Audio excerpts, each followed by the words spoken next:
We work really closely with small businesses and large businesses. Our goal here is really to see that Tulsa is a place where people have an equal opportunity to grow and develop and have economic mobility, regardless of what zip code they come from or what country they come from. And we want to do that by helping our local small and large businesses grow and leverage the spending that the city of Tulsa has, especially in engineering and construction contracts through our small business programs, to see those local businesses grow. And so today we're going to hear from Anika Ture, who is with our engineering services department. And she's going to talk with us about the engineering, construction, and professional services contracting process and how companies can bid on projects for engineering construction and professional services. And so I will let Carson take it here to transfer over to Anika's presentation. Hello, everyone. Like Michelle said, my name is Anika Ture. I am with Engineering Services Contract Coordinator. We're going to talk about engineering services, architect, and engineering and construction prime contracts.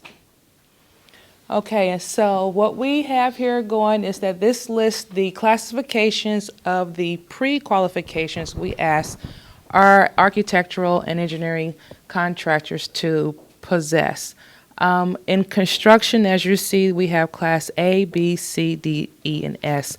And I want to apologize. I meant to have some slides back there to pass out that will go into further details, but this is listed on the City of Tulsa's website to give you more information about what each classification previously stands for. I'll give you a little bit that I can tell you about. A is going to classify you to do all general construction amongst the umbrella. B is building, as it says. C is paving, bridge, some sidewalk work. That's about it. D is the utility stuff, and S is our specialty, which is like our playground jobs, our swimming pool jobs, and certain city, the PAC, certain things like that.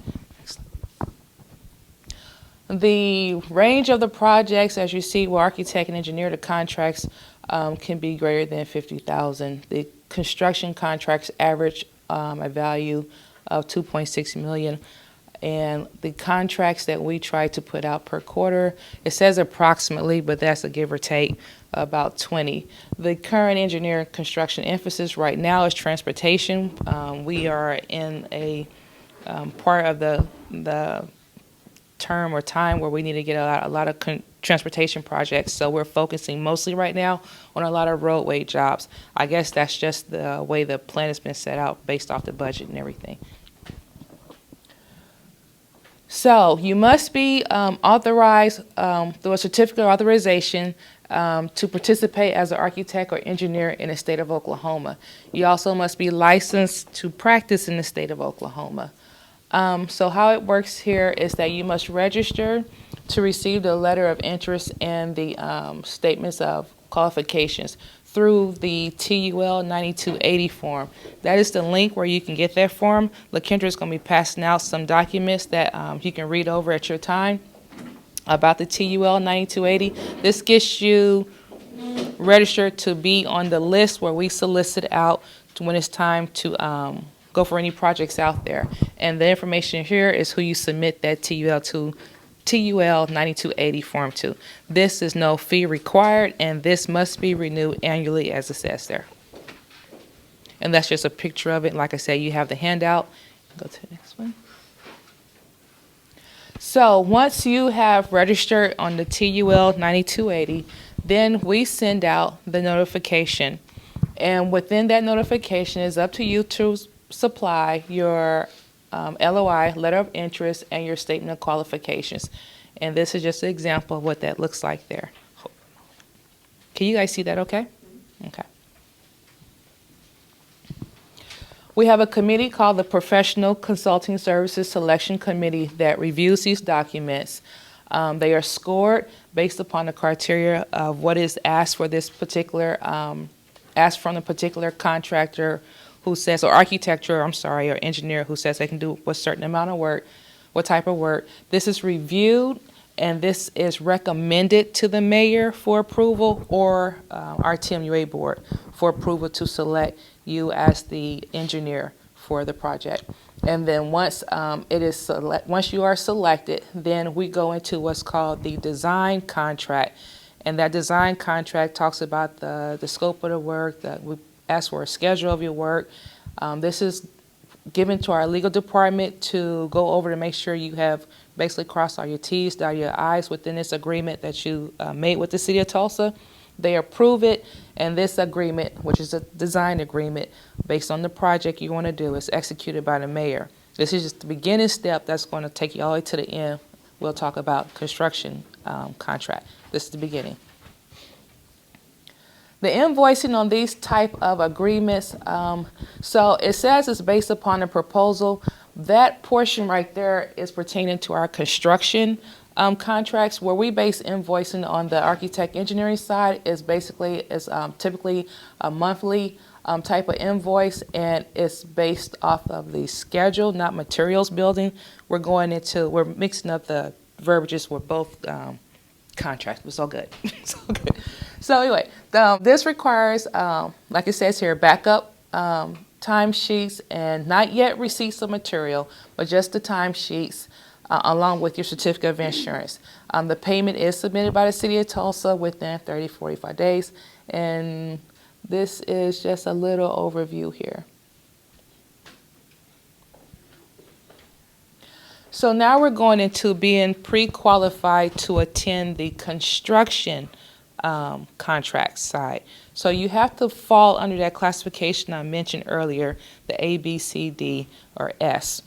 Once you, let's get qualified first. So these are the pre-qualifications. The dollar amount between Class A and D, greater than $250,000. Class S will have to be greater than $600,000. Like I said, those are my specialty projects. This is the link that will take you there to the pre-qualification application, the checklist. This document is submitted to the city clerk. There's a fee here, and this must be renewed annually. If this isn't renewed annually, well, let me back up. The city clerk's office checks your pre-qualification based off your attendance of the pre-bids to see if you actually qualify before they accept your bid document package. I'll explain the document package later on. If you do not fit that qualification for the job, then they are not required to take your package. If you are not on that list, they will not take your package. You really have to keep up with your documentations and your records, so you'll be able to submit a good responsive bid. We had to knock someone out because they did not renew annually. This is a must to renew annually to go forward. Okay, so these are the requirements for the pre-qualification application that you must turn in: your financial statements, balance sheet, a statement of surety, bank release of credit history, name of insurers, list of current jobs, and equipment, and the OSHA Form 300A. I'm not going to go into too much detail with that because City Clerk Office handles that, and they'll be able to give you some factual information. I do have, though, the OSHA Form 300A. I did not know what that was, so I don't know how many people are familiar with that, but I have that handout to be passed out for you to review that if you're not for sure. And this is what the application looks like. Go forward. So once you have become qualified, then the next step is to look for bid notifications. Engineering services on the construction contracts, we send out our information through advertisement with Tulsa World and Oklahoma Eagle. The link there also this is a link also to where this information is put out on the city's website under construction bids. I keep that updated as often as I get the information of when I'm going to advertise. You can also come here to the north building to our plant room to pick up the specification book, which the project is about, and also the plans of the project that is up for bid. These are also some plan room holders that are out there in Tulsa that also hold our information. I'm not for sure which one, but some of these you actually have to be a membership with, but they just keep you abreast through an electronic mailing list on what is going on with the City of Tulsa's project. Copies of the books, like I said, and plans here at 2030 in Jackson is $50 for the book, a set of plans, and a flash drive, which has your electronic proposal on there, any technical specifications, and let's see, that's about it that's on there. All three of those are $50. We accept cashier's check or a money order. We're not set up yet for credit card, nor do we take cash. So on the City of Tulsa's website, this is what it looks like under construction bids when we're notifying the public of projects that are out for bid. And we list we list in bold the project name. We talk about when the mandatory pre-bid is set for the location of it. It is adamant that you arrive 10 minutes early or 10 minutes prior to the bid opening. Anything afterwards, you're not able to sign in, therefore you won't be able to bid on that particular project. We list the SBE, which is our small business enterprise utilization goal of 10%. That is mandatory. We also list underneath there the pre-qualifications for the job. Underneath there in blue, we have the hyperlinks to the electronic documents that are available for you also to solicit out to your subs so they can be enlightened on what's going on with the project. This is an example of the proposal. This is just the first introduction page. I believe the gentleman, Britt, what's his name? He had a good example of the proposal with the different line items. We bid off of quantities. There may be some deals that are one each, but for the most part, they're quantities of certain materials. This is adamant to turn in with your bid book that you would purchase. Without this, your bid is non-responsive. It doesn't matter anymore. But this must be turned in. And once you become part of the City of Tulsa as a contractor, we can go more into it on how to completely and thoroughly fill those out, because there are some items that is a must, or you would be deemed non-responsive by our legal department who reviews these books. So after the project is advertised, then, like I said before, you'll come to our plan room and pick up our information there. Contractors are required to solicit small business firms to participate, as I said, up 10%. The bids are open publicly and can be reviewed to be determined lowest responsible bidder. So the bids are open publicly. So I encourage you, if you know any small business representatives out there, please encourage them to come to these pre-bid meetings also to help enlighten them on what's going on with the project. So we do our bid opening. I assisted with Larry Hood downtown. Once we go over the numbers, then we turn in our information to our legal department. They do their review. It is determined by the lowest bidder that has the best responsive information. Awards are made typically within 30 days. Execution of contract, like I said, proceeds in coordination with our legal department reviewing the book.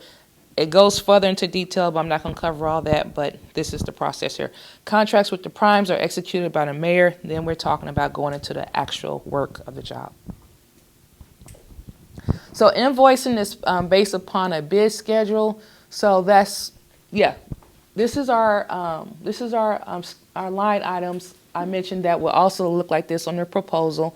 So we're asking, well, it's not asking, it's a must. A retainage of 5% is held by the city pending the final approval of the construction project. That 5% is a surety, a bond, I'm gonna say assurance, an insurance. So once everything is done, we then, well, hold on, I'm jumping the gun. Payment by the city to the prime. Okay, so when the construction starts, you're receiving partial payments, and I'm kind of treading in some uncharted waters here, but you'll get some partial payments on the field engineering side once construction starts, and I'm going to leave that at that. And that's typically 30 to 45 days. Okay, so this is a summary. So we're going to start with registering on the design side. And this is the architect and engineering solicitations. That's the TUL 9280. And then we're going with the solicitation of the letter of intent and the statement of qualifications for services. And so this is also, like I said, based on qualifications. Then we go into the construction solicitations, which is me putting out the information for, I just lost my train of thought. we're putting out the information out there to be bid on, and then from there we're going to advertising, we're going into awarding, we're going into executing the contract, and that's about it right there. And that's it. Thank you all. Okay, thank you, Nika, for talking with us today. Um, we will have a series of these short 15 to 30-minute presentations throughout the week on different topics about how to leverage the city's spending, which is on sometimes it's on we'll have one on purchasing, on commodity purchasing, so everything from computers to paper. Today, obviously, about construction and professional services. We'll have a couple more later this week about our housing programs, our housing emergency repair programs, as well as our nuisance abatement programs, and how you can get involved in being part of some of those contracts that the city does. And so we want to help as part of Global Entrepreneurship Week, helping our local small businesses and entrepreneurs connect to what the city is buying and purchasing and being able to be a part of that and re-injecting that into our community. And so I hope this was helpful today. We will have another one each day for the rest of the week. And so I look forward to talking with everyone again tomorrow.